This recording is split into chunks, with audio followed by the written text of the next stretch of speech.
সাথী সঙ্গীরা বলে, আব্দুল্লাহ, আপনজনদের মায়ায় মরার ভয়ে এত জোরে জোরে কাঁদতেছো তুমি? শহীদ হইবা এটা খুশির খবর, এত জোরে চিল্লায় কান্দো কেন? রাসূলকে রেখে চলে আসলাম, নবীজিকে আর কখনো দেখতে পারবো না, যুদ্ধে যাইতেছি, শহীদ হয়ে যাবো আমি। কিন্তু আমার ভয় হলো, আল্লাহর রাসূলের মুখে আমি শুনেছি নবী, রাসূল, শহীদ, সিদ্দিক, ওলি, বুজুর্গ সকলকে এক পথেই জান্নাতে প্রবেশ করতে হবে, সেটা হলো পুলসিরাতের পথ। যে পুলসিরাতটা দোজখের উপরে আল্লাহ তাআলা নির্ধারণ করেছেন, স্থাপন করেছেন। পুলসিরাত পার না হয়ে কেউ আল্লাহর জান্নাতে যেতে পারবে না। পুলসিরাত এমন একটা পুলের নাম, যে পুলের নিচে দোজখ রয়েছে, জাহান্নাম রয়েছে। শহীদ হিসেবে জান্নাতে তো যাবো, কিন্তু ভয় লাগতেছে। নবী রাসূলরা আল্লাহর মনোনীত, তারা তো নবুয়তের নূর দিয়া তারা পুলসিরাত পার হয়ে আল্লাহর জান্নাতে যাবে, কিন্তু আমি শহীদ, কেমন শাহাদাতের আলো যে আমি পাবো, এই টেনশনে আমি কাঁদতেছি। না জানি আলো যদি কম হয়, যদি পা ফসকা আমি পুলসিরাত পার হতে গিয়ে যদি দোজখের ভেতরে পড়ে যাই। রাসূল বলেছেন, পুলসিরাত পার হওয়া ব্যতিরেকে কেউ আল্লাহর জান্নাতে যেতে পারবে না। ওহে আমার সাথীরা, মরণের ভয়ে আমি আব্দুল্লাহ ইবনে রাওয়াহা কান্দি না, আমি কাঁদতেছি পুলসিরাতের ভয়ে। শহীদ তো হমু, কিন্তু শেষ ঘাটি পুলসিরাত পার হইতে পারবনি। যদি ফসকে যায় তাহলে তো দোজখের আগুনে পড়ে যাবো। আল্লাহর রাসূল জান্নাতের সার্টিফিকেট দেওয়ার পরেও পুলসিরাতের উপরে ভয়, এইটার নাম হলো ঈমান। এই ভয়গুলো যদি প্রজন্মের এখনকার মুসলমানের থাকতো, কারণ পুলসিরাতের পুল পার হতে কিছু আলো লাগবে, নামাজের আলো, রোজার আলো, সাদাকার আলো, হজের আলো, যাকাতের আলো, শাহাদাতের আলো, নওয়াফিলের আলো, মুস্তাহাব্বাতের আলো, ঈমানের আলো। যাদের যত ভালো হবে, পুলসিরাতের পুলটা তারা তত প্রশস্ত দেখতে পাবে এবং তারা নিরাপদে পার হয়ে জান্নাতে যেতে পারবে। এই ঈমান যদি কোনো মুমিনের মজবুত হয়, সে ফরজ তরক তো দূরের কথা, মুস্তাহাবও সে ছাড়তে পারবে। এই যে ঈমান, এই ঈমান যদি কেউ নিজে না শিখায়, আর যদি এই ঈমানগুলো যদি প্রজন্মকে না শিখায়, নামে ঈমানদার হবে কিন্তু কামের ঈমানদার হয়ে কবরে যাওয়া নসিব হবে না। সুতরাং প্রজন্মের এক নাম্বার দায়িত্ব হলো দৌলতে ঈমান শিখা।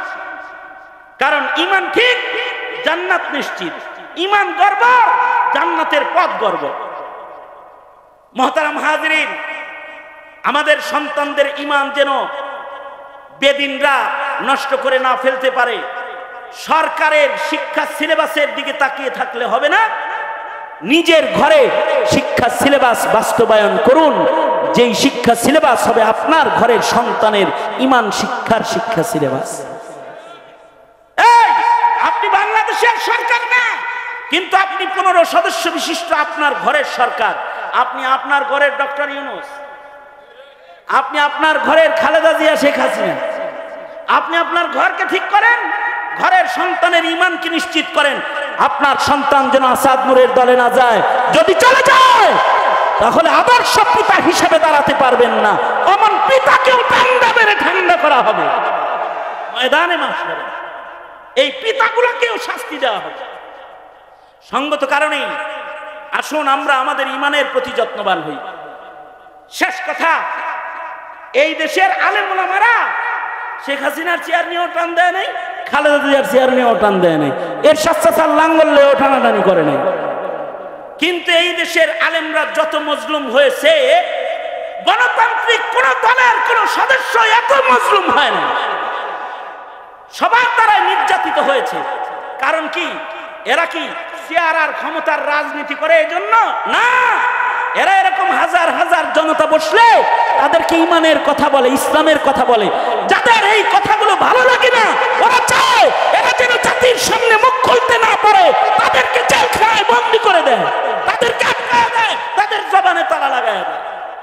এই দুঃশাসনের আমলে এই নাস্তিক মুরতাদের দোসরেরা উলামায়ে কেরামদের উপরে, ইসলাম পন্থীদের উপরে অত্যাচার, এক স্টিম রোলার তারা চালিয়েছে, অত্যাচারে। সুতরাং মুসলমানের দেশে প্রজন্মের মুসলমানের ঈমান ঠিক করার চিন্তা যদি মুসলমানের না থাকে, তাইলে ওই দেশে তো আলেম নির্যাতিত হবেই। ওই দেশে আলেমের মূল্যায়ন প্রতিষ্ঠা হবে কিভাবে? যারা প্রজন্মের সন্তানদেরকে ঈমান শিখানোর চেতনায় উদ্বুদ্ধ না হবে। সঙ্গত কারণে মিল্লাতের আলেমদের সাথে থাকো, মিল্লাতের আলেম ওলামার পক্ষে থাকো, মিল্লাতের ওলামায়ে কেরাম দ্বীনের যে রাহনুমাই দেয় সে রাহনুমাইকে মেনে চলো, তাহলে কমাস কম ঘরে ইমানদার পয়দা হবে, নাস্তিক মুরতাদ পয়দা হবে। সুতরাং আপনাদেরকে বলবো, উলামায়ে কেরামদেরকে দূরে ঠেলা নয়, উলামায়ে কেরামের কাছে গিয়ে নিজের ও প্রজন্মের ঈমান ঠিক করার ধান্দা লালন পালন করব ইনশাআল্লাহ বলেন। কারণ আপনার প্রজন্মের ঈমান ঠিক করতে কোনো নবী আর আগমন করবে। সুতরাং উলামায়ে কেরাম যেখানে, উলামায়ে কেরাম যেখানে, আমরা আছি সেখানে। এই যে 72 নম্বর ওয়ার্ডের উলামা হাজরা, ওনারা আপনাদেরকে যে মাহফিলের ইন্তজাম করেছে ভোটের জন্য না, 32 নম্বর ওয়ার্ড ভোটের জন্য না, আপনাদের ঈমান তাজা করার জন্য এই আয়োজন করেছে। উলামায়ে কেরামের প্রতিটি পদক্ষেপ হয় জাতির ঈমান ইসলাম কেন্দ্রিক। অনেক কিছু তো দেখেছেন, এবার আলেম ওলামার কথা একটু চলে দেখেন, দেশে শান্তি শৃঙ্খলা রক্ষা হবে ইনশাআল্লাহ। আলেমদের সাথে থাকেন, উলামায়ে কেরামের সাথে আছেন তো ইনশাআল্লাহ? কারা কারা আছেন উলামায়ে কেরামের সাথে? মসজিদের উলামায়ে কেরামের সাথে বেয়াদবি করবেন না, মসজিদের মুয়াজ্জিনের লগে বেয়াদবি করবেন না। মিয়া বোল লগে পারো না, মোল্লার লগে যে চেঁচাচেঁচি করো, মাতব্বর কোথাকার, নিজের বিবির লগে পারিস না তো মসজিদে যে হুজুরের লগে দেন দরবার শুরু করিস, নিজের বোল লগে ঠান্ডা থাকে, এতে হুজুরের লগেও ঠান্ডা থাকবে। যদি বেশি গরম দেখাস তো বোল লগে যায় গরমগিরি দেখাগা, তোর নেতাগিরি বিবির লগে দেখা, মৌলবীর লগে দেখাস না, আলেমের লগে দেখাবি না। আলেমের লগে ভদ্র একজন আলেম ওলামার কাছ থেকে মাসাইল শিখনেওয়ালা একজন মুসলমান হিসেবে তাদের আমনা সামনা হয়। উলামায়ে কেরামের আজমত রক্ষা করো, তাদের সাথে ইজ্জতের আচরণ করো, নিজের ঈমান হেফাজত করো, ঈমান নিয়ে কবরে যাও, জান্নাত নিশ্চিত হবে ইনশাআল্লাহ। আল্লাহ তাআলা আমাদের আলহামদুলিল্লাহি ওয়া কাফা ওয়া সালামুন আলা ইবাদিহিল্লাযীনা ইসতাফা। أما بعد فأعوذ بالله من الشيطان الرجيم. بسم الله الرحمن الرحيم. إن الذين آمنوا وعملوا الصالحات كانت لهم جنات الفردوس نزلا خالدين فيها لا يبغون عنها حولا. وقال النبي صلى الله عليه وسلم الإيمان بضع وسبعون شعبة أعلاها لا إله إلا الله وأدناها إماتة الأذى عن الطريق والحياء شعبة من الإيمان. وقال النبي صلى الله عليه وسلم لا يؤمن أحدكم حتى أكون أحب إليه من والده وولده والناس أجمعين أو كما قال عليه الصلاة والسلام. اللهم صل على محمد وعلى آل محمد كما صليت على إبراهيم وعلى آل إبراهيم ইন্নাকা হামিদুম মাজিদ। আল্লাহুম্মা বারিক আলা মুহাম্মাদি ওয়া আলা আলি মুহাম্মাদ কামা বারাকতা আলা ইব্রাহিম ওয়া আলা আলি ইব্রাহিম ইন্নাকা হামিদুম মাজিদ। গাজীপুর মহানগর ৩২ নম্বর ওয়ার্ডের ওলামায়ে কেরামের আয়োজনে আয়োজিত মহতি ইসলামী মহাসম্মেলন, সম্মেলনের মোহতারাম সদর, এই আওয়াজ বাড়ায় দাও, কানে আওয়াজ দাও। সম্মেলনের মোহতারাম সদর, মোহতারাম সভাপতি, উপস্থিত হজরত, বুজুর্গ, ওলামায়ে কেরাম, সম্মুখপানে সমবেত দিন প্রিয়, ইসলাম প্রিয়, দিনদার ইমানদার মুমিন মুসলমান ভাইরা, পর্দার আড়াল থেকে আলোচনায় শামিল মা বোনেরা, বিশ্বজগতের মালিক, বিশ্ব প্রতিপালকের বিশ্ব দরবারে কালিমাতুর শকর যে মহান রব্বুল আলামিন দয়া করে, মায়া করে, ভালোবেসে জান্নাতের টুকরা বাগানে ওলামাদের সোহবতে দ্বীনী নসিহতের মাহফিলে আমাদের শামিল হওয়ার তৌফিক দান করেছেন। কালিমাতুর শকর পড়ি, শুকরিয়া আদায় করি, জবান খুলে বলুন আলহামদুলিল্লাহ। যোগ্য বিজ্ঞ ওলামা হজরতগণ মজলিসে কথা বলবেন। আজকের এই মহতি মাহফিলে সভাপতির দায়িত্ব পালন করতেছেন আমার অত্যন্ত স্নেহের ছোট ভাই, আন্তর্জাতিক খ্যাতিসম্পন্ন মুফাসসিরে কোরআন হজরত মৌলানা মুফতি আব্দুর রহিম আল মাদানী দামাত বারকাতুহুম।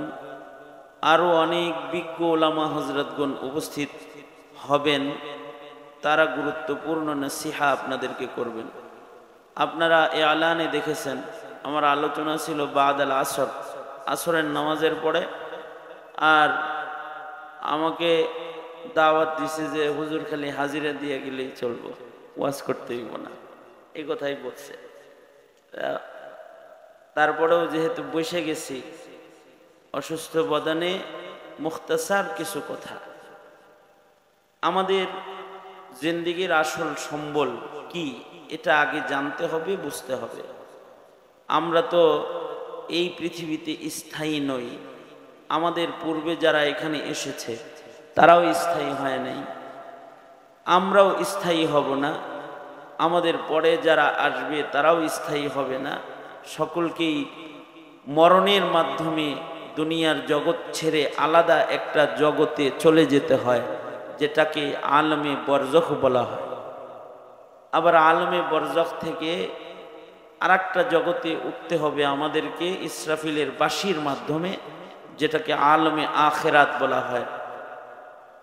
আলমে আখেরাতেরই একটা অংশ আলমে বরজখ। এটা হলো ওয়েটিং রুম। আখেরাতের জগতে যাওয়ার আগের ওয়েটিং রুম হলো বরজখের জগৎটা। আল্লামা মুফতি শফি রহমতুল্লাহ আলাই বলতেন যে এটা ওয়েটিং রুম। যাত্রীর কোয়ালিটি যেমন হয়, ওয়েটিং অবস্থান তেমন হয়। যাত্রী যদি ভিভিআইপি কার্ডওয়ালা হয় তাহলে যে ভিআইপি লাউঞ্জে ওয়েটিং করতে থাকে, যাত্রী যেমন তার ওয়েটিং তেমন। আর আল্লাহর রসুল বলেছেন এই বরজখ পথের যাত্রী যদি ইমানদার হয় তাইলে ওয়েটিং রুমও তার জন্য আল্লাহর জান্নাতের বাগান। ইমান আমল থাকলে তার জন্য ওয়েটিং রুম জান্নাতের বাগান হয়। অর্থাৎ এখান থেকেই জান্নাত জাহান্নাম শুরু হয়ে যায়। আল্লাহর রসুল বলেছেন আল কবরু রাউজাতুম মিন রিয়াজিল জান্নাহ আও হুফরাতুম মিন হুফারিন নার। কবরই কারোর জন্য হবে জান্নাতের বাগান, আবার কারোর জন্য হবে দোজখের খণ্ড। এই যে মরণের মাধ্যমে আমরা আখেরাতের জগতে পাড়ি দিলাম, মরার পরের জগৎ যেটা, এই জগতের একটা সম্বল আছে। এই জগতে কিন্তু দুনিয়ায় যেমন ক্ষমতার প্রভাব দেখানো যায়, ওই জগতে কোনো ক্ষমতার প্রভাব চলে না। দুনিয়ায় টাকার প্রভাব প্রতিপত্তি এটা দেখানো যায়, প্রদর্শন করা যায়। ওই জগতে কিন্তু টাকার প্রভাব প্রতিপত্তি, পয়সার পাওয়ার ক্ষমতা চলবে না। দুনিয়াতে সৌন্দর্যের একটা কদর পাওয়া যায়, ওইখানে সৌন্দর্যের কদর হবে না। ওইখানে একটা জিনিসেরই কদর হবে, ঈমান আমল। এই মহা দৌলত যাদের থাকবে দুইটা, তাদের কদর কবর জগতে হবে। এ কারণেই আল্লাহর রাসূল বলেছেন, আল কাইয়িসু মান দানা নাফসাহু ওয়া আমিলা লিমা বাদাল মাউত। আল্লাহর রাসূল বলেন, চালাক চতুর্থ সে, মরার পরের সম্বল যে জোগাড় করলো। মরার পরের সম্বলগুলা যার মজবুত হইল, সে চতুর। দুনিয়াতে সে মরার পরের সম্বল জোগাড় করে ফেলেছে। মৃত্যুর পরের সম্বল কি? এক নাম্বার সম্বল হলো ঈমান। এক নাম্বার সম্বল কি? জোরে আওয়াজ করে বলেন, ঈমান। এক নাম্বার সম্বল ঈমান, দ্বিতীয় নাম্বার সম্বল নেক আমল। এই ঈমান, এটা বিশ্বাসের সাথে কালিমা পড়ার মাধ্যমে ঈমানদারের ঈমানি জীবন শুরু হয়। ঈমানের মৌলিক মূল যে সকল জড়গুলো রয়েছে, শাখাগুলো রয়েছে, তার ভেতরে শ্রেষ্ঠতম বড় শাখা হইল, সর্বোচ্চ ঈমানের শাখা হলো মুখে বলা বিশ্বাসের সাথে লা ইলাহা ইল্লাল্লাহ। কেউ যদি এতটুকুনো বলে বিশ্বাসের সাথে লা ইলাহা ইল্লাল্লাহ, তবেও একদিন না একদিন সে আল্লাহর জান্নাতে প্রবেশ করবে। আল্লাহর রাসূল বলেছেন, মান ক্বালা লা ইলাহা ইল্লাল্লাহ দাখালাল জান্নাহ। যে বিশ্বাসের সাথে মুমিনান বিকলবিহি, বিশ্বাসের সাথে একবার বলছে লা ইলাহা ইল্লাল্লাহ, সে আল্লাহর জান্নাতে চলে যাবে। এই কালিমার, এই শুধু কালেমা পড়লেই হয় না, কালেমার সাথে ঈমানে মুফাসসাল আছে, আরো অনেক ঈমানের শাখা প্রশাখা আছে। আল ঈমানু বিজউন ওয়া সাবউনা শুবাতান, 70-এরও অধিক শাখা প্রশাখা ঈমানের আছে। এই 70-এর শাখা প্রশাখা, অধিক শাখা প্রশাখাকে আমাদের আকাবিররা, আসলাফরা এগুলোকে বিস্তারিতভাবে প্রতিটি প্রজন্মের প্রতিটি সদস্যকে শিখানো ফরজ বলেন, ফরজ ফরজ। কারণ ঈমানের এই শাখাগুলো যদি শিক্ষা না দেওয়া হয়, তাহলে কালেমা ওয়ালা হওয়ার পরেও সে বেঈমান হয়ে কখনো কখনো কবরে চলে যায়। একটা তো কালিমা জন্মসূত্রে পায় নাই, বঞ্চিত হয়েছে কালিমার থেকে। ওরা তো জন্মসূত্রেই ঈমান বঞ্চিত। কিন্তু মুসলমানের ঘরের সন্তান যারা কালেমার সহ তাদের জন্ম হয়েছে, জন্মের পরে জন্মসূত্রে মুসলিম বা কালিমার পরিচয় পেয়েছে, কানে আজান হয়েছে, কালিমার উচ্চারণ তার ডান কানে বাম কানেও হয়েছে, আশহাদু আল্লা ইলাহা ইল্লাল্লাহ আশহাদু আন্না মুহাম্মাদার রাসূলুল্লাহ, এগুলো তার কানে উচ্চারিত হয়েছে। সে জন্মসূত্রে কালেমা পাইছে, কিন্তু তাকে সুবিস্তারিত ঈমানের শাখা প্রশাখা না শিখানোর কারণে সে বেঈমান হয়ে কবরে চলে যায়। এ কারণে বাচ্চাদেরকে মক্তবে গেলেই হুজুররা ছোট ছোট বাচ্চাদেরকে ঈমানে মুফাসসাল শিখায়। ঈমান অনেকগুলো বিশ্বাসের নাম, পড়ো, বলতে থাকো, এগুলো শিখায়। আমানতু বিল্লাহি ওয়া মালাইকাতিহি ওয়া কুতুবিহি ওয়া রুসুলিহি ওয়াল ইয়াউমিল আখিরি ওয়াল কদরি খাইরিহি ওয়া শাররিহি মিনাল্লাহি তাআলা ওয়াল বাসি বাদাল মাউত। অনেকগুলো বিশ্বাস শিখায়। এক নম্বর লা ইলাহা ইল্লাল্লাহ, এটা শিখায়।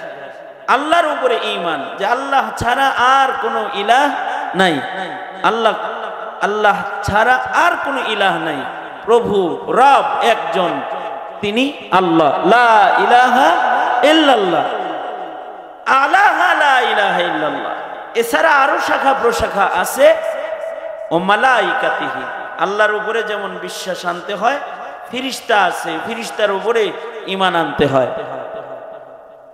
ঈমান আনতে হয় আল্লাহ পাকের কিতাবের উপরে। যে সকল কিতাব আসমান থেকে জমিনে এসেছে মানুষকে মানুষ বানাইবার জন্য, সকল কিতাবের উপরে, আসমানি কিতাবের উপরে ঈমান আনতে হয়। এবং এই কিতাবগুলো যে নবীদের উপরে অবতীর্ণ হয়েছে, সকল নবীর উপরে ঈমান আনায়ন করতে হয়। আর রুসুলিহি, আল্লাহ পাকের অবতীর্ণ নবী রাসূলদের উপরে ঈমান আনায়ন করতে হয়। তাকদীরের উপরে ঈমান আনায়ন করতে হয়। বান্দার ভালো মন্দ নির্বাচন নির্ধারণকারী একজন, তিনি কে? জোরে আওয়াজ করে বলেন। ভাগ্য মানুষের হাতে না, ভাগ্য কার হাতে? আওয়াজ করে বলেন, কার হাতে? তকদির কে লিখেছেন? আল্লাহ তাআলা বান্দার তকদির যা নির্ধারণ নির্বাচন করেছেন এটা বান্দার আসবে। সেই ইচ্ছা করেও আল্লাহর লিখনির বাইরে এক মিনিটও থাকতে পারবে না। যেমন শেখ হাসিনা সর্বশক্তি প্রয়োগ করেও আল্লাহর লিখিত সময়ের পরে এক সেকেন্ডও থাকতে পারে না। সে কিন্তু ভাবেও নাই যে তার বিদায় নিয়ে চলে যেতে হবে। এ কারণে দুপুরের খানাটা এত সুন্দর রান্না করছে যে ছাত্ররা গণভবনে ঢুইকা আরামে মজার মজার খাইছে। অনেক খাবার দাবার রান্না করছে। সে যদি জানতো যে আমার চলে যেতে হবে, তাহলে এই গণভবনে এই ছেলেদের জন্য এই মাছ রান, এই পোলাও খুরমা, এইগুলো এত কিছু রান্না করে যাইতো না। আসলে আল্লাহ পাক যাকে যা ভাগ্যে রেখেছেন সেটা আসবে। তকদির নির্বাচন নির্ধারণকারী কে? জোরে আওয়াজ করে বলেন। এটা সন্তানকে শিখাইতে হবে যে তোমার তকদির এটা কার লেখা? আল্লাহ পাকের নির্বাচন নির্ধারণ তকদিরের উপরে ঈমান। যারা তকদির বিশ্বাস করে না তাদের ঈমান নষ্ট হয়ে যায়, তারা বেঈমান হয়ে যায়। তকদির যদি বিশ্বাস না করে তখন দুঃখ যাতনা আসলে তখন আল্লাহ পাককে গালি দিয়ে দেয়, কারণ রেজা বিল কাদার তার থাকে না। এ কারণে আল্লাহর রাসূল আলাদা করে এই তকদিরের উপরে সন্তুষ্ট থাকার দোয়া উম্মতকে শিখাইছেন। আল্লাহর রাসূল দোয়া শিখাইছেন, আমার সাথে পড়েন, আল্লাহুম্মা ইন্নী আসআলুকা রিজা বিল কাদার, আসআলুকা আর রিজা বিল কাদার। হে আল্লাহ, আমি আপনার কাছে ভাগ্যে সন্তুষ্টির ঈমান চাই। অর্থাৎ ঘুরে ফিরে আমার ভাগ্যে যেটা আসতেছে এটার উপরে সন্তুষ্ট থাকার ঈমানটা কার কাছে চাইতে হয়? আল্লাহর কাছে চাইতে হয়। কারণ ভাগ্য নির্বাচন নির্ধারণকারী কে? আল্লাহ তাআলা। শুধুই মাত্র তকদিরের উপরে ঈমানই না, সবকিছু আল্লাহ পাকের পক্ষ থেকে ভালো মন্দ যা আছে এগুলো সব বান্দার হাতে না, এগুলো কার হাতে? আল্লাহর হাতে। বান্দার সুস্থতা অসুস্থতা, অসুস্থ হয়ে গেল, কে অসুস্থ করেছে? শিফা দিবেন কে?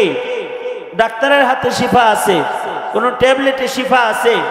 সারা দুনিয়ার সব ঔষধ বাইটা খাওয়াইলো শিফা হবে না। এই সুস্থতার নিয়ামত ভালাইটা আসবে না যদি আল্লাহ পাক সুস্থ না করে। আবার মেডিকেল ফেরত দিয়ে দিছে, কিন্তু আল্লাহ তাআলা সুস্থতা দিয়ে দিচ্ছেন ওষুধ ছাড়া। আল্লাহু আকবার বলেন। এগুলোর উপরে বিশ্বাস যদি না হয় তখন কিন্তু মানুষের ঈমান নষ্ট হয়ে যায়। বাস বাদাল মাউত, মরার মাধ্যমেই শেষ না, মরার পরে আবার আমাদের পুনর্জীবন হবে। আমাদেরকে পুনরায় আল্লাহ তাআলা পুনরুত্থান ঘটাইবেন, আল্লাহর আদালতে আমাদেরকে দাঁড়াইতে হবে। আল্লাহ পাক আমাদের হিসাব নিবেন, আল্লাহ পাক আমাদেরকে আদালত কায়েম করে আসামি করে দাঁড় করাইবেন। এই বিশ্বাসগুলো যদি কারোর না থাকে তখন তার গুনাহ করতে দুনিয়ার মাটিতে কোনো ভয় লাগে না। আর যদি আল্লাহর আদালতের উপরে ঈমান থাকে, বিচারের উপরে ঈমান যদি থাকে, আখিরাতের উপরে এই যে আল্লাহর সামনে দাঁড়াইতে হইব এতটুকুন বিশ্বাস যদি কারোর থাকে তখন তার তাকওয়া হয় অন্যরকম, আল্লাহ ভীতিটা হয় অন্যরকম। যার আল্লাহ ভীতি যত ভালো হয় তার ঈমান তত ভালো হয়। যার খোদা ভীতি যত উন্নত তার সম্মান আল্লাহর কাছে তত উন্নত। এ কারণে সাহাবায়ে কেরামের খোদা ভীতি এক আজব খোদা ভীতি ছিল।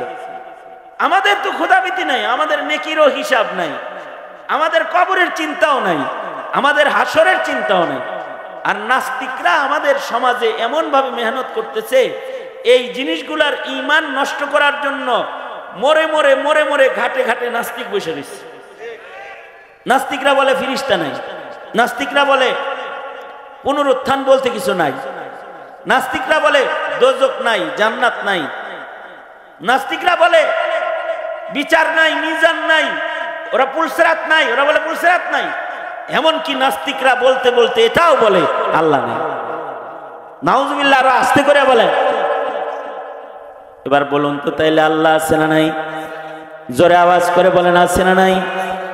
জান্নাত আছে না নাই, জাহান্নাম আছে না নাই, পুনরুত্থান হবে কি হবে না, বিচার হবে কি হবে না, মিজান কায়েম হবে কি হবে না, পুল সিরাত পার হইতে হবে কি হবে না, এই সব বিশ্বাসগুলো যার হৃদয়ে থাকবে সে অন্ধকারের ভেতরেও একটা গুনাহ করতে পারবে না।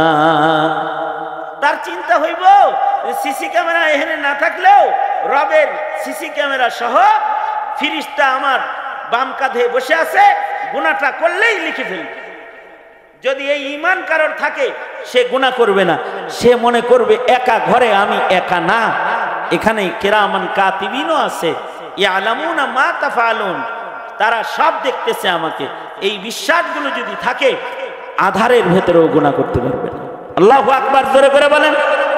এটা লেখা হইতেছে সর্বোপরি কেউ দেখে না যেখানে, সেখানেও একজন দেখে, একজন আছেন, তিনি দেখছেন, তিনি আমাকে নজরদারি করছেন। তিনি কে? যেখানে কেউ নাই সেখানেও আছে কে? আল্লাহ। এটা মানতে হইবে। এখানে আমি আল্লাহকে দেখতেছি না, কিন্তু তিনি আছেন। ঈমান বিল গায়ব, আল্লাহকে না দেখে বিশ্বাস করার নামই ঈমান। চোখে দেখি না কিন্তু মানতে হয়, এটার নাম কি? ঈমান। নাস্তিকরা বলে যা দেখি না তা মানি না। যদি আপনার সন্তান এটা শিখে যা দেখি না তা মানি না, তাহলে ও তো বেঈমান হয়ে যাবে। অথচ আপনি ওর কানে আজান দিয়েছেন, মরার সময়ও বলবে দেখ এগুলো নাই, নাউজুবিল্লাহ বলেন, এগুলো নাই বলে মরে যাবে। নাই বলে মরে গেলে খারা জান্নাতে, সুজা জাহান্নামে চলে যাবে। জান্নাতি হয়ে জন্মাইছিল, সুজা জাহান্নামে চলে যাবে। একেবারে জান্নাতের মালিকানাই তার ক্যান্সেল হয়ে গেছে। দোজকের আগুনে বিনা হিসাব একেবারে চিরস্থায়ী দোজকের বাসিন্দা হয়ে যাবে ঈমান ছাড়া কবরে যাওয়ার সাথে সাথে। এ কারণে সন্তানকে শিখাইতে হয় ঈমানিয়াত। প্রতিটা প্রজন্মের প্রতিটা সন্তানকে ঈমান শিখাইতে হয়। শিখাইতে হয় তোমার রব একজন আছে, তারে দেখা যায় না কিন্তু মানা যায়। তাকে না দেখে বিশ্বাস করতে হয়। আল্লাযীনা ইউমিনুনা বিল গায়ব, তাকে দেখা যায় না, গায়েবের উপরে তাকে বিশ্বাস করতে হয়, তার উপরে ঈমান আনতে হয়, তারপরে একটা মানুষ মুমিন হয়। কারণ তোমার রব এমন রব যাকে চর্ম চোখ দিয়া পৃথিবীর মাটিতে কোনো মানুষ দেখতে পারবে না। লান তারানি, কোনো নবী রাসূলও দেখতে পারেন নাই চর্ম চোখ দিয়া। হযরত মুসা আলাইহিস সালাম দেখার জন্য আল্লাহর কাছে আবেদন করেছিলেন, কিন্তু আল্লাহ বলেছেন লান তারানি, কশিন কালেও চর্ম চোখে আমায় দেখতে পারবা না মুসা, দেখতে পারবা না, কিন্তু মানতে হইব। মনে মনে বলতে পারেন না দেখা মানবো, হ্যাঁ না দেখাও মানা যায়, তো অনেক কিছুই না দেখে মানা যায়। বাতাস না দেখে মানেন না? বাতাস আছে না নাই? দেখছেন কোনদিন বাতাস কি কালার? না দেখেও বাতাসকে মানতে পারলেন। না দেখেও আপনি অক্সিজেন চোখে দেখতেছেন না, কিন্তু নিতে পারতেছেন, তো এটা মানতেছেন। দেখতেছেন না, এরকম অনুভব করতেছেন। আল্লাহ পাক যে আছে, বাতাস অনুভব করো, অক্সিজেন অনুভব করো, আল্লাহ আছে অনুভব করতে পারো না? আল্লাহ আছে, এটা আল্লাহর সৃষ্টি দেখে তুমি আন্দাজ করতে পারো না? আফালা ইয়ানজুরুনা ইলাল ইবলি কাইফা খুলিকাত ওয়া ইলাস সামাই কাইফা রুফিআত, এগুলো দেখা একটু চিন্তা করতে পারো না যে আল্লাহ আছে? তাকে দেখা যায় না কিন্তু তারে মানা যায়। বাতাস চোখে দেখা যায় না কিন্তু মানা যায়। এই বাইরে বাতাস আসেনি দেখতো, এক ফুটা বাতাস নেই। কেমনে বুঝলি? দেখেন না কোনো গাছের পাতা নড়ে চড়ে না, গাছের পাতা নড়ে না, এটা দেখলে বুঝলা বাতাস নাই। আবার কয় যা 1 কেজি লবণ লয়ে গা, কয় হ্যাঁ এখন বাইরে যাই আমার উড়ায় লয়ে যাক। কেন কে উড়ায় লয়ে যাবো? বাতাসে ঝড় হইতেছে, প্রবল বাতাস। বুঝলি কেমনে? গাছ ভাঙ্গে লয়ে গেল, আমি দাঁড়াইলে আমার উড়ায় লয়ে যাই। গাছ ভাঙ্গা দেখে বাতাসের প্রবলতা বুঝলা, পাতা নড়ে না দেখে বাতাসের দুর্বলতা বুঝলা, মহান মালিকের সৃষ্টি দেখে তার শক্তি আন্দাজ করলা না কেন? এটা তো আন্দাজ করা দরকার ছিল যে আমার রবের সৃষ্টি যদি হয় এমন, তাহলে আমার রব না জানি কেমন। ইমাম বুখারী রাহমাতুল্লাহ আলাইহি বলে, আসমান জমিন খোঁজন লাগে, অফি আনফুসিকুম আফালা তুবসিরুন, সন্তানকে শিখাও না, তোমার নিজের দেহের দিকে তাকাও, আল্লাহরে চিনতে পারবা। দেহের দিকে চাইলেও আল্লাহরে চিনতে পারবা। এত সুন্দর দেহটা আল্লাহ বানাইছে, এদিকে চাই একটু দেখো না। ইমাম বুখারী আলাদা তরজমাতুল বাব কায়েম করেছেন এর উপরে, অফি আনফুসিকুম আফালা তুবসিরুন, নিজের দেহ তাকায়া দেখে আল্লাহকে চিনতে পারো না যে আল্লাহ আছে। কারি তৈয়ব সাহেব রহমতুল্লাহ আলাইহি একটা মজার কথা বলছেন, কিয়ামত পর্যন্ত সারা দুনিয়ার সকল আধুনিক বিজ্ঞান একত্রিত করেও মাত্র 3টা ধাতুরে এক জায়গায় করতে পারবে না, কিন্তু আল্লাহ তাআলা দেহের ভিতরে 4 জিনিস এক জায়গায় করে রাখছে। চাইয়া দেখো না, 4 জিনিস আছে। আর সারা দুনিয়ার বিজ্ঞান মিলে 3 জিনিস এক জায়গায় করতে পারেন, 3 জিনিস একত্রিত করতে পারেন। যেমন উদাহরণস্বরূপ, আপনারা যে বিড়ি ধরান না, বিড়ি যে লাইট বাতি এটা আছে ম্যাচ, যেটা টিপ দিলে জ্বলে, গ্যাস লাইট, গ্যাস লাইটের দিকে তাকায় দেখবেন এর ভিতরে 2 জিনিস আছে, বাতাসও আছে, পানিও আছে। কোন বিজ্ঞানী যদি এর ভিতরে একটু আগুন ঢুকায় দিয়ে কয়, নাও এটা হাদিয়া দিলাম, পকেটে রাখো, রাখবেন? কেন রাখবেন না? আগুন পানি আছে, এর সাথে বাতাস পানি আছে, কিন্তু এর সাথে আগুন মিশলে খবর আছে, আগুন মিশলে ওটা ব্রাস্ট হইব। মানুষের বাসায়, আমাদের বাসায় এলপি সিলিন্ডার, গ্যাস সিলিন্ডার আছে, তাই না? এলপি গ্যাসের সিলিন্ডার আছে না? এটার ভিতরে পানি আছে, বাতাস আছে, আগুন আছে, চুলায় জ্বলে দূরে। কিন্তু যদি চুলার আগুন আসতে আসতে কোনো কারণে আইসা যদি খালি সিলিন্ডারের মাথায় ধরে, তখন বাড়ির মালিক কি করে? তখন যে মানাকা করে, কি কথা বলেন না গেলাম, ঘরে যা আছে সব বাইর করে নিয়ে পালাইব। কারণ এখন যে 3 জিনিস যে একত্রিত হয়েছে, এখন এটা আর সিলিন্ডার নয়, এটা একটা বোমায় পরিণত হয়েছে। এটা ব্লাস্ট হয়ে বিশাল বাড়িও আগুন ধরে পুড়ে যেতে পারে। বহু ফ্যাক্টরি এরকম একটা সিলিন্ডার ব্লাস্ট হয়ে আগুন দিয়ে পুড়ে গেছে, বহু গাড়ি সিলিন্ডার ব্লাস্ট হয়ে আগুন দিয়ে পুড়ে গেছে। তে কারি তৈয়ব বলেন, 3 জিনিস এক জায়গায় করতে পারল না, আর 4 জিনিস দিয়ে একটা বোমা বানায়া আল্লাহ দুনিয়ায় পাঠাই দিল মায়ের পেট থেকে। দেহের ভেতরে আগুন আছে, পানি আছে, বাতাস আছে, মাটি আছে, 4 জিনিস এক জায়গায় করে দিছে। কিন্তু এই 4 জিনিসের একত্রিত এই বোমাটা কোনো সময় শর্ট সার্কিট হয় না, এটা কোনো সময় ব্লাস্ট হওয়ার কোনো ভয় হয় না, ফাটতে ছিঁড়া যায় না। যদি ফাটার কোনো ভয় থাকতো তাহলে স্বামী স্ত্রী জীবনেও একবারে হইতো না। চিন্তা করতো যে কোন খোঁচা লাগা আবার মিসফায়ার করব, পরে আমি শুদ্ধ মরমু, তুমি আলাদা খাট আমি আলাদা খাট, তুমি আলাদা ঘর আমি আলাদা ঘর, ঠিক না? কিন্তু 100-র উপরে বয়স, এর ভিতরেও এটা ব্লাস্ট হলো না। সেদিন এক মাহফিলে গেছি, একজনের জিজ্ঞাসলাম, চাচা বয়স কত? 109 বছর। আমি চিন্তা করলাম 109 বছরের একটা বোমা, এর ভিতরে ব্লাস্ট হয় নাই। 109 বছর যাবত এটা একটা বোমা। বম মানে হলে এটার ভিতরে আগুন আছে, পানি আছে, বাতাস আছে, মাটি আছে, সব আছে, আল্লাহ আটকায় রাখছে। 109 বছরের ভেতরেও শ্বাস বের হওয়ার আগেও এটা শর্ট সার্কিটে আগুন ধরে এটা ব্লাস্টাস হয়ে ঘর দোয়ার কিছু নষ্ট হয় নাই। আল্লাহ তাআলার কুদরত দিয়ে এটা সম্ভব, দুনিয়ার কোন বিজ্ঞান দিয়ে এটা সম্ভব নয়, পৃথিবীর কোন বিজ্ঞান দিয়ে এগুলো সম্ভব নয় যে 4 জিনিস একসাথে এইভাবে আটকায়। অফি আনফুসিকুম আফালা তুবসিরুন। শুধুই মাত্র তা নয়, কবরে আযাব হয়। কবরের আযাব চোখে দেখি নাই, কবরের আযাব আমাদেরকে চোখে দেখানো হয় নাই, তারপরেও কবরের আযাব মানার নাম হলো ঈমান। যদি কেউ কবরের আযাব না মানে তাহলে সে বেঈমান। আলহাকুমুত তাকাসুরু হাত্তা যুরতুমুল মাকাবির কাল্লা সাওফা তা'লামুন সুম্মা কাল্লা সাওফা তা'লামুন। কবরের আযাব মানতে হবে, কিন্তু এখন তো কবরের আযাব মানে না, বিধায়ী কবরের ভয় মুসলমান করে না। যারা কবরের আযাব মানত তারা কবরের ভয়ে থরথর করে কাঁপত। হযরত আবু বকরের মতো মানুষ জান্নাতুল বাকির গেটে যায় হাউমাউ করে কাঁদত কবরের ভয়ে। উমরের মতো মানুষ, উসমানের মতো মানুষ জান্নাতুল বাকি গুরুস্তানের পাশে দাঁড়িয়ে চিৎকার করে কাঁদত কবরের ভয়ে। কবরের ভয়ে, কবরে কেমনে থাকবো এই ভয়ে। হযরত উমর হযরত আয়েশা সিদ্দিকার কাছে দরখাস্ত পাঠাইছেন, আমি রাসূলের কদমের কাছে জায়গা চাই, দূরে কবরে শুইতে আমার ভয় হয়, নবীজির পায়ের কাছে যদি কবর হয় তাহলে হয়তো আযাবে কবর থেকে বেঁচে যাওয়া যাইবে। এই আশায় নিজের কবরকে রাসূলের ঘরে ঢুকানোর চেষ্টা করেছেন এবং সফল হয়েছেন। আয়েশা সিদ্দিকা নিজের কবরের জায়গা হযরত ওমরকে দিয়ে দিয়েছে।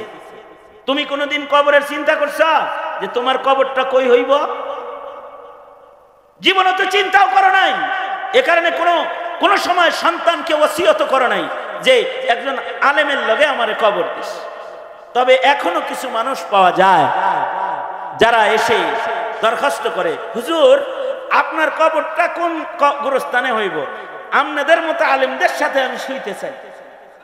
এই দরখাস্ত করে অনেকে, যাদের কবরের খুব বেশি টেনশন। তারা চিন্তা করে, হায় যদি একটা আলেমের সাথে কবরেও শোন যায়, তাও তো আলেমের কবরের পাশে শুইলে যদি আল্লাহ পাকের কাছে একটু সম্মান পাওয়া যায়। মন্ত্রীর বাড়ির পাশের বাড়িওয়ালা যদি সম্মান পায়, এমপির বাড়ির লগে বাড়ি মিলানো সম্মান পায়, তো ওলি বুজুর্গ নবী রাসূলের কবরের সাথে যদি কাছাকাছি কারোর কবর হয় সম্মান পাইব না? এ কারণেই তো জান্নাতুল বাকি গুরুস্থানে যারা মাইয়িত হওয়ার সুযোগ পায়, আশা করা যায় তাদের কবরে আযাব হবে। কারণ নবীজির এত কাছাকাছি কোন কবরে নবীর উম্মতকে আল্লাহ তাআলা আগুন জ্বালায় আযাব দিবে না। এই কারণেই হযরত ওমরের দোয়া ছিল, আল্লাহ আমার কবরটা কিন্তু মদিনায় করে দিও, আমার মরণ যেন মদিনায় হয়। আল্লাহুম্মা রযুকনি শাহাদাতান ফি সাবিলিক ওয়াজআল মাউতি ফি বালাদি রাসূলিক। কবরের উপরে ঈমান, পুলসরাতের উপরে ঈমান রাখতে হয়। হায় হায় 60 বছরের ভেতরে 5 ওয়াক্ত নামাজ পড়ে নিজের আমলের ঝুরি তুমি বড় বানাইলে না, কিন্তু যাদের আমলের ঝুরি অনেক বড় ছিল, যাদেরকে রাসূল বলেছেন তুমি বিনা হিসাব জান্নাতি, সেও পুলসরাতের ভয়ে চিৎকার করে করে কাঁদছে। তুমি জীবনে কোনোদিন পুলসরাতের চিন্তা করে আল্লাহর কাছে একটু রোনাজারি করলা না? তোমারও ঈমান আর সাহাবীরও ঈমান। এ কারণে আল্লাহ কয়, এ ঈমানদার আমিনু কামা আমানান নাস। সাহাবীরা যেরকম ঈমানদার তোরা ওইরকম ঈমানদার হ। তুই তো এমন অটোমেটিক ঈমানদার যে তোর পুলসরাতের ঈমানই নাই, কবরের ঈমান নাই, বিচারের ঈমান নাই, কিন্তু সাহাবীর দেখ পুলসরাতের ঈমান আছে, কবরের ঈমান আছে। কত সুন্দর কবরের ভয়, কত সুন্দর তাদের জীবনে। সাহাবীর চিত্র আপনাদের কাছে তুলে ধরার জন্য একটি যুদ্ধের সামান্য একটা অংশ আপনাদের সামনে তুলে ধরি। ইসলামের ইতিহাসের এক আজব যুদ্ধ হলো জঙ্গে মুতার যুদ্ধ। ইসলামের ইতিহাসের এক আশ্চর্য যুদ্ধ জঙ্গে মুতার যুদ্ধ। এই মুতার যুদ্ধটা কেমন? সুবহানাল্লাহ বলার লেগে রেডিয়ন আগেই কোন কেমনি আগে যুদ্ধের একটু বৈশিষ্ট্য বলি, ভালো করে একটা সুবহানাল্লাহ আওয়াজ দিয়ে কোয়ার লেগে রেডি হন। যুদ্ধটা হলো এমন যে যুদ্ধটা হয়েছে মদিনাতুল মুনাওয়ারা থেকে 1000 মাইল দূরে যুদ্ধ হয়েছে, আর আল্লাহর রাসূল মদিনায় বসে রয়েছে। টোটাল যুদ্ধটা আল্লাহ তাআলা এই ক্যামেরা বিজ্ঞানের যুগে না, 1500 বছর আগে আল্লাহর রাসূলকে আল্লাহ তাআলা মসজিদে নববীতে বসায়া টোটাল যুদ্ধের লাইভ আল্লাহ তার হাবিবকে দেখাইছে। যুদ্ধ হয়েছে 1000 মাইল দূরে, কিন্তু হাবিবে কিবরিয়া মদিনায় বসে বসে যুদ্ধের লাইভ দেখতেছে। এরকম একটা যুদ্ধ। আরো আশ্চর্যজনক কিছু অবস্থা আছে এই যুদ্ধের, যে আল্লাহর রাসূল যুদ্ধের কাফেলা প্রস্তুত করে নবী আলাইহিস সালাতু ওয়াস সালাম নিজে যুদ্ধে গেলেন না, তবে যুদ্ধের 3 জন শহীদ সেনাপতির নাম আল্লাহর রাসূল উচ্চারণ করলেন। আল্লাহর রাসূল বললেন, আমি যুদ্ধে যাচ্ছি না, সেনাপতি একটা বানায় দিলাম। ইনি 1 নাম্বার সেনাপতি। কিন্তু ওহে 1 নাম্বার সেনাপতি, শুনে নাও, তুমি শহীদ হবে। এই সাহাবীরা, আমার 1 নাম্বার সেনাপতি যায়েদ ইবনে হারেসা আমার পালক সন্তান, সে যুদ্ধে শহীদ হবে, যাও বাড়ি থেকে শেষ বিদায় লয়ে চলে যাও। আল্লাহর রাসূল আরো বলে দিলেন, যায়েদ ইবনে হারেসা যখন শহীদ হয়ে যাবে, যায়েদ ইবনে হারেসার পরে 2 নাম্বার সেনাপতি হবে জাফর ইবনে আবি তালিব, আমার চাচতো ভাই। জাফর, বাদ যাও, জীবনের শেষ বিদায় নিয়ে যুদ্ধে চলে যাও, তুমিও যুদ্ধের ময়দানে শাহাদাত বরণ করবে। আল্লাহর রাসূল বললেন, আব্দুল্লাহ ইবনে রাওয়াহা, নতুন বিয়ে করছে কেবল, আব্দুল্লাহ ইবনে রাওয়াহা, তুমি ইসলামের এই ইতিহাসের এই যুদ্ধের 3 নাম্বার সেনাপতি, যাও ঘরে যাও, জীবনের শেষ বিদায় গ্রহণ করে তারপরে যুদ্ধে চলে যাও, আর বাড়িতে আসতে পারবা না, তুমি যুদ্ধের ময়দানে শাহাদাত বরণ করবে। আল্লাহু আকবার করে বলেন।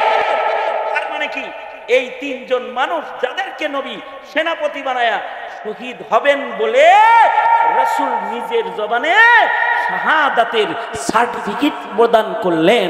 বলুন তো বুঝে থাকলে, এটা কি তাদের জন্য বদনসিব নাকি খুশনসিব? এই সাহাবীগুলা এরা সবাই যাবে আল্লাহর জান্নাতে। অর্থাৎ একে তো সাহাবী সাহাবী, তারপরে আবার শহীদ সাহাবী। শহীদরা এমনি বিনা হিসাব জান্নাতি। কোরআন বলে শহীদকে মরা বলবা না। ধন্যবাদ তো ওই পরিবারদেরকে, গর্বিত ওই পরিবারেরা যাদের পরিবার থেকে ইসলামের দুশমন তারাতে শাহাদাতের নজরানা দিতে তাদের ঘরের সদস্য আল্লাহ কবুল করেছে। এই জালেম যারা দিন মিটাইতে এই জমিনে চেষ্টা করেছে, 16 বছরের জুলুমের মাধ্যমে যারা উলামায়ে কেরামদের উপর অত্যাচার করেছে, জুলুম আর অত্যাচারের রাজনীতি, নাস্তিকবাদ প্রতিষ্ঠার, হিন্দুত্ববাদ প্রতিষ্ঠার রাজনীতির মোকাবেলায় যারা জীবন দিয়েছে, যারা ইসলামের নামে কোরআনের জন্য, নবীর ইজ্জত রক্ষার জন্য শাহাদাত বরণ করেছে, ধন্যবাদ, খুশখবর তো তাদের জন্য যারা এমন শহীদ একজন শহীদকে তাদের পরিবার থেকে গণনা করতে পেরেছে। শহীদ গণনা করা, এটা তো খুশখবর। আল্লাহর রাসূল বলে দিলেন, যাও যায়েদ ইবনে হারেসা জিন্দেগীর শেষ বিদায় লইয়া যুদ্ধে চলে যাও, শহীদ হয়ে যাবা, আর বাড়ি ফিরতে পারবা না। 3 জন সেনাপতির নাম আল্লাহর রাসূল ঘোষণা করেছেন। এই 3 জন সাহাবী নিজের ঘর থেকে যে বিদায় নিয়েছেন, হাদিস পড়লে চোখের পানিতে বুক ভেসে যায়। কি ছিল তাদের বিবির কাছ থেকে বিদায়ের দৃশ্য, কত হৃদয় বিদারক ছিল তাদের সন্তানের কাছ থেকে তাদের বিদায়ের দৃশ্য। নিজের পরিবারের ঘরের দরজায় যুদ্ধার সাজে সজ্জিত হয়ে ঢাল তরবারি কাঁধে লইয়া নিজের বিবির সামনে দাঁড়ায় বলেছে, বিবি চলে গেলাম, দেখা হবে আল্লাহর জান্নাতে, কারণ রাসূল বলেছেন আমি মুতার যুদ্ধে শহীদ হব। যাইতাছি গা, এই কথা বইলা বিদায় নিয়ে বাড়ি চলে যেতেছে। আল্লাহর রাসূল সাল্লাল্লাহু আলাইহি ওয়াসাল্লাম শহীদের সার্টিফিকেট প্রদান করেছেন। তার মানে এই আহলুস সুন্নাতি ওয়াল জামাআর আকীদা হলো শহীদরা বিনা হিসাব জান্নাতি। শহীদ জান্নাতে যাবে, এতে কোনো সন্দেহ নাই। শাহাদাতের উপরে ঈমান, বিনা হিসাব জান্নাত। কবরের জীবিত হায়াত, এগুলোর উপরে ঈমান, ঈমানের অংশ। তার মানে এই সাহাবীরা সরাসরি আল্লাহর জান্নাতে যাইতেছে। একদিক দিয়ে আপনজন থেকে বিদায় নিতেছে, অবশ্যই এই বিদায়টা অনেক বেদনাদায়ক বিদায়। আবার আরেকদিকে খুশি হলো, শহীদ হইতেছি। কেউ যখন জালিমের জুলুমে ফাঁসির কাস্টে ঝুলে, এক পিতার বিদায়ের ব্যথা হয়ে সন্তান আর বিবির থেকে বিদায়, মুখে হাসি মুখে কালিমা উচ্চারিত হয় শাহাদাতের মরণের আশা, হাসি মুখে কালিমা উচ্চারিত হয়। এই শহীদরাও হাসি মুখে কালিমা পড়ে যুদ্ধের ময়দানে শহীদ হবে, এজন্য ঘর থেকে বের হয়েছে।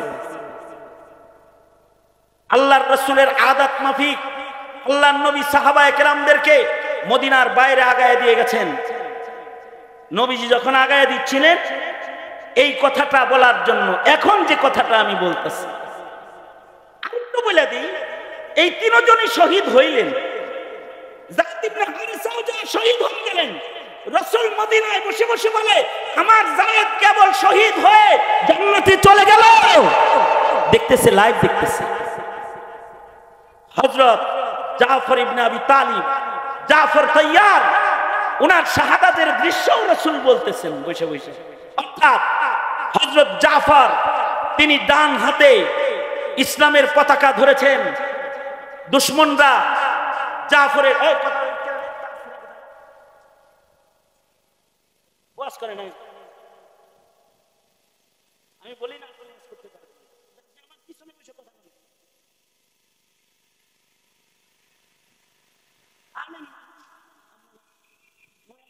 বলি, বলবেন তো ব্যবহার করে এটা বলবেন। আপনি ওয়াজ জানেন, আপনার সব মুখস্থ আছে, এই জন্য আপনি কথা বলতেছেন। আমি যাদের সাথে কথা বলতেছি তারা সব মুখস্থ জানে না।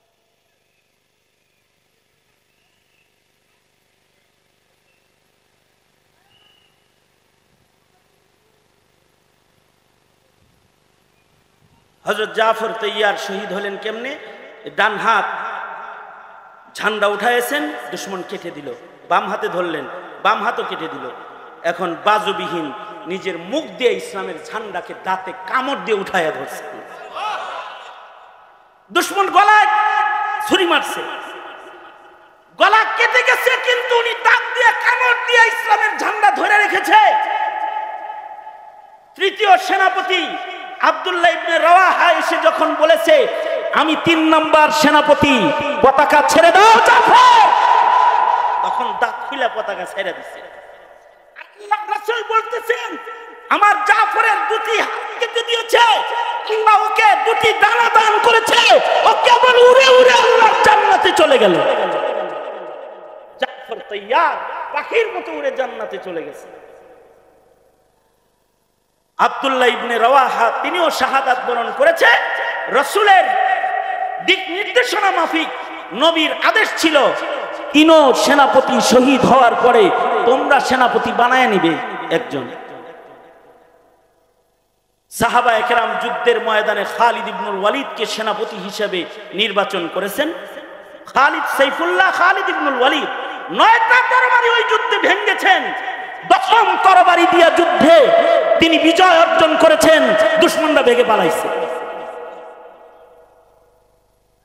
কিন্তু খালিদ ইবনুল ওয়ালিদের আগে আব্দুল্লাহ ইবনে রাওয়াহা তিনিও শাহাদাত বরণ করেছেন। আল্লাহর রাসূল বললেন এই মাত্র আব্দুল্লাহ ইবনে রাওয়াহাও আল্লাহর জান্নাতে চলে গেল। মদিনায় বসে বসে বলতেছেন আল্লাহর নাম।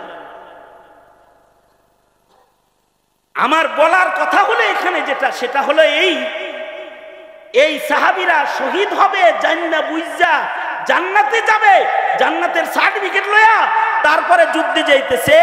কিন্তু আব্দুল্লাহ ইবনে রাওয়াহা চিৎকার করে করে কাঁদতেছিলেন।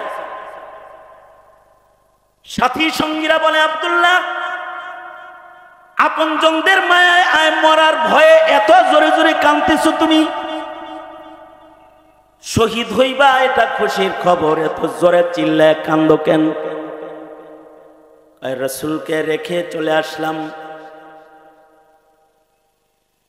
নবীজিকে আর কখনো দেখতে পারবো না, যুদ্ধে যাইতেছি, শহীদ হয়ে যাবো আমি। কিন্তু আমার ভয় হলো আল্লাহর রাসূলের মুখে আমি শুনেছি নবী রাসূল শহীদ সিদ্দিক ওলি বুজুর্গ সকলকে এক পথেই জান্নাতে প্রবেশ করতে হবে, সেটা হলো পুলসরাতের পথ। যে পুলসরাতটা দোজখের উপরে আল্লাহ তাআলা নির্ধারণ করেছেন, স্থাপন করেছেন, পুলসিরাত পার না হয়ে কেউ আল্লাহর জান্নাতে যেতে পারবে না। পুলসিরাত এমন একটা পুলের নাম যে পুলের নিচে দোজখ রয়েছে, জাহান্নাম রয়েছে। শহীদ হিসাবে জান্নাতে তো যামু, কিন্তু ভয় লাগতেছে। নবী রাসূলরা আল্লাহর মনোনীত, তারা তো নবুয়তের নূর দিয়া তারা পুলসিরাত পার হয়ে আল্লাহর জান্নাতে যাবে, কিন্তু আমি শহীদ, কেমন শাহাদাতের আলো যে আমি পাবো, এই টেনশনে আমি কাঁদতেছি। না জানি আলো যদি কম হয়, যদি পা ফসকা আমি পুলসিরাত পার হতে গিয়ে যদি দোজখের ভেতরে পড়ে যাই। রাসূল বলেছেন পুলসিরাত পার হওয়া ব্যতিরেকে কেউ আল্লাহর জান্নাতে যেতে পারবে না। ওহে আমার সাথীরা, মরণের ভয়ে আমি আব্দুল্লাহ ইবনে রাওয়াহা কান্দি না, আমি কাঁদতেছি পুলসিরাতের ভয়ে। শহীদ তো হমু, কিন্তু শেষ ঘাটি পুলসিরাত পার হইতে পারবনি। যদি ফসকে যায় তাহলে তো দোজখের আগুনে পড়ে যাবো। আল্লাহর রাসূল জান্নাতের সার্টিফিকেট দেওয়ার পরেও পুলসিরাতের উপরে ভয়, এইটার নাম হলো ঈমান। এই ভয়গুলো যদি প্রজন্মের এখনকার মুসলমানের থাকতো, কারণ পুলসিরাতের পুল পার হতে কিছু আলো লাগবে, নামাজের আলো, রোজার আলো, সাদাকার আলো, হজের আলো, যাকাতের আলো, শাহাদাতের আলো, নওয়াফিলের আলো, মুস্তাহাব্বাতের আলো, ঈমানের আলো। যাদের যত ভালো হবে পুলসিরাতের পুলটা তারা তত প্রশস্ত দেখতে পাবে এবং তারা নিরাপদে পার হয়ে জান্নাতে যেতে পারবে। এই ঈমান যদি কোনো মুমিনের মজবুত হয়, সে ফরজ পাক তো দূরের কথা, মুস্তাহাবও সে ছাড়তে পারে। এই ঈমান যদি কেউ নিজে না শিখায়, আর যদি এই ঈমানগুলো যদি প্রজন্মকে না শিখায়, নামে ঈমানদার হবে কিন্তু কামের ঈমানদার হয়ে কবরে যাওয়া নসিব হবে না। সুতরাং প্রজন্মের 1 নম্বর দায়িত্ব হলো দৌলতে ঈমান শিখা। কারণ ঈমান ঠিক, জান্নাত নিশ্চিত। ঈমান গর্ব, জান্নাতের পথ গর্ব। মুহতারাম হাজিরিন, আমাদের সন্তানদের ঈমান যেন বেদিনরা নষ্ট করে না ফেলতে পারে। সরকারের শিক্ষা সিলেবাসের দিকে তাকিয়ে থাকলে হবে না, নিজের ঘরে শিক্ষা সিলেবাস বাস্তবায়ন করুন। যেই শিক্ষা সিলেবাস হবে আপনার ঘরের সন্তানের ঈমান শিক্ষার শিক্ষা সিলেবাস। আপনি বাংলাদেশের সরকার না, কিন্তু আপনি 15 সদস্য বিশিষ্ট আপনার ঘরের সরকার। আপনি আপনার ঘরের ডক্টর ইউনূস, আপনি আপনার ঘরের খালেদা জিয়া, শেখ হাসিনা। আপনি আপনার ঘরকে ঠিক করেন, ঘরের সন্তানের ঈমানকে নিশ্চিত করেন। আপনার সন্তান যেন আসাদ নূরের দলে না যায়। যদি চলে যায় তাহলে আদর্শ পিতা হিসেবে দাঁড়াতে পারবেন না। অমন পিতাকেও ঠান্ডা মেরে ঠান্ডা করা হবে ময়দানে মাশারে। এই পিতাগুলোকেও শাস্তি দেওয়া হবে। সঙ্গত কারণেই আসুন আমরা আমাদের ঈমানের প্রতি যত্নবান হই। শেষ কথা, এই দেশের আলেম ওলামারা শেখ হাসিনার চেয়ার নিয়েও টান দেয় নাই, খালেদা জিয়ার চেয়ার নিয়েও টান দেয় নাই, এর স্বাস্থ্য লাঙ্গলেও টানাটানি করে নাই। কিন্তু এই দেশের আলেমরা যত মজলুম হয়েছে, গণতান্ত্রিক কোন দলের কোন সদস্য এত মজলুম হয় না। সবার দ্বারাই নির্যাতিত হয়েছে। কারণ কি? এরা কি চেয়ার আর ক্ষমতার রাজনীতি করে এজন্য না। এরা এরকম হাজার হাজার জনতা বসলে তাদেরকে ঈমানের কথা বলে, ইসলামের কথা বলে। যাদের এই কথাগুলো ভালো লাগে না, ওরা চায় এই যিনি জাতির সামনে মুখ খুলতে না পারে তাদেরকে জেলখানায় বন্দী করে দেয়, তাদের জবানে তালা লাগায় দেয়। এই দুঃশাসনের আমলে এই নাস্তিক মুরতাদের দোসরেরা উলামায়ে কেরামদের উপরে, ইসলাম পন্থীদের উপরে অত্যাচার এক স্টিম রোলার তারা চালিয়েছে, অত্যাচার। সুতরাং মুসলমানের দেশে প্রজন্মের মুসলমানের ঈমান ঠিক করার চিন্তা যদি মুসলমানের না থাকে, তাইলে ওই দেশে তো আলেম নির্যাতিত হবেই। ওই দেশে আলেমের মূল্যায়ন প্রতিষ্ঠা হবে কিভাবে? যারা প্রজন্মের সন্তানদেরকে ঈমান শিখানোর চেতনায় উদ্বুদ্ধ না হবে। সঙ্গত কারণে মিল্লাতের আলেমদের সাথে থাকো, মিল্লাতের আলেম ওলামার পক্ষে থাকো। মিল্লাতের উলামায়ে কেরাম দ্বীনের যে রাহনুমাই দেয় সে রাহনুমাইকে মেনে চলো, তাহলে কমাস কম ঘরে ইমানদার পয়দা হবে, নাস্তিক মুরতাদ পয়দা হবে। সুতরাং আপনাদেরকে বলবো, উলামায়ে কেরামদেরকে দূরে ঠেলা নয়, উলামায়ে কেরামের কাছে গিয়ে নিজের ও প্রজন্মের ঈমান ঠিক করার ধান্দা লালন পালন করব ইনশাআল্লাহ বলেন। কারণ আপনার প্রজন্মের ঈমান ঠিক করতে কোনো নবী আর আগমন করবে। সুতরাং উলামায়ে কেরাম যেখানে, উলামায়ে কেরাম যেখানে, আমরা আছি সেখানে। এই যে 72 নম্বর ওয়ার্ডের উলামা হাজরা, ওনারা আপনাদেরকে যে মাহফিলের ইন্তজাম করেছে ভোটের জন্য না, 32 নম্বর ওয়ার্ড ভোটের জন্য না, আপনাদের ঈমান তাজা করার জন্য এই আয়োজন করেছে। উলামায়ে কেরামের প্রতিটি পদক্ষেপ হয় জাতির ঈমান ইসলাম কেন্দ্রিক। অনেক কিছু তো দেখেছেন, এবার আলেম ওলামার কথা একটু চলে দেখেন, দেশে শান্তি শৃঙ্খলা রক্ষা হবে ইনশাআল্লাহ। আলেমদের সাথে থাকেন, উলামায়ে কেরামের সাথে আছেন তো ইনশাআল্লাহ? কারা কারা আছেন উলামায়ে কেরামের সাথে? মসজিদের উলামায়ে কেরামের সাথে বেয়াদবি করবেন না, মসজিদের মুয়াজ্জিনের লগে বেয়াদবি করবেন না। মিয়া বোর লগে পারো না, মোল্লার লগে যে চেঁচাচেঁচি করো, মাতব্বর কোথাকার, নিজের বিবির লগে পারিস না তো মসজিদে যে হুজুরের লগে দেন দরবার শুরু করিস, নিজের বোর লগে ঠান্ডা থাক, এতে হুজুরের লগেও ঠান্ডা থাকবি। যদি বেশি গরম দেখাস তো বোর লগে যায় গরমগিরি দেখাগা, তোর নেতাগিরি বিবির লগে দেখা, মৌলবীর লগে দেখাস না, আলেমের লগে দেখাবি না। আলেমের লগে ভদ্র একজন আলেম উলামার কাছ থেকে মাসআইল শিখনেওয়ালা একজন মুসলমান হিসেবে তাদের আমনা সামনা। উলামায়ে কেরামের আজমত রক্ষা করো, তাদের সাথে ইজ্জতের আচরণ করো, নিজের ঈমান হেফাজত করো, ঈমান নিয়ে কবরে যাও, জান্নাত নিশ্চিত হবে ইনশাআল্লাহ। আল্লাহ তাআলা আমাদের সবাইকে ঈমান আমলের তোহফাকে মজবুত করতে, উলামায়ে কেরামের সান্নিধ্যে অধিক পরিমাণে সময় কাটাতে এবং সাহাবায়ে কেরামের ঈমান পড়ে পড়ে সাহাবায়ে কেরামের ঈমানি জীবনের নকল আমাদের জিন্দেগিতে ঈমানি জীবনে করতে আল্লাহ তাআলা তৌফিক দান করেন, আমিন। ওয়া আখিরু দাওয়ানা আলহামদুলিল্লাহি রাব্বিল আলামিন। আসসালামু আলাইকুম ওয়া রাহমাতুল্লাহি ওয়া বারাকাতুহু। আল্লামা শেখুল হাদিস আল্লামা খালিদ সাইফুল্লাহ সাদি দামাত বরকাতুহুম, আমাদের মুরব্বী, বৃহত্তর ময়মনসিংহের ইত্তেফাকুল উলামার সম্মানিত সংগ্রামী সভাপতি, তিনি আগমন করবেন। সুতরাং এসে পড়েছেন, হুজুর এসে পড়েছেন, হুজুর গুরুত্বপূর্ণ নসিহা করবেন, এক্ষুনি বয়ান করবেন। সুতরাং কেউ নড়াচড়া করবেন না।